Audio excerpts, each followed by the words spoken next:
একটা ছোট গ্রাম। সেই গ্রামে থাকে তন্ময়। মনের ভেতর শুধু দুঃখ আর চিন্তা। এক রাতে কান্না করতে করতে সে ঘুমিয়ে পড়ে।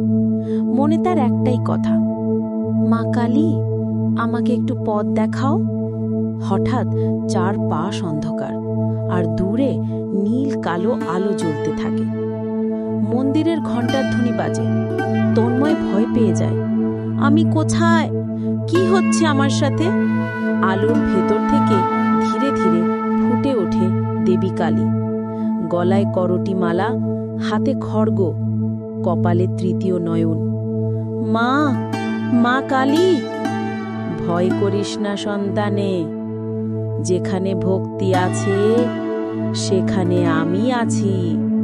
মা, আমার জীবনে শুধু দুঃখ, সব দরজা বন্ধ হয়ে গেছে।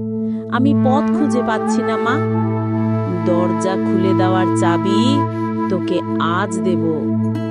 মনে রাখিস, পরিশ্রম, সততা আর ভক্তি সবচেয়ে বড় শক্তি।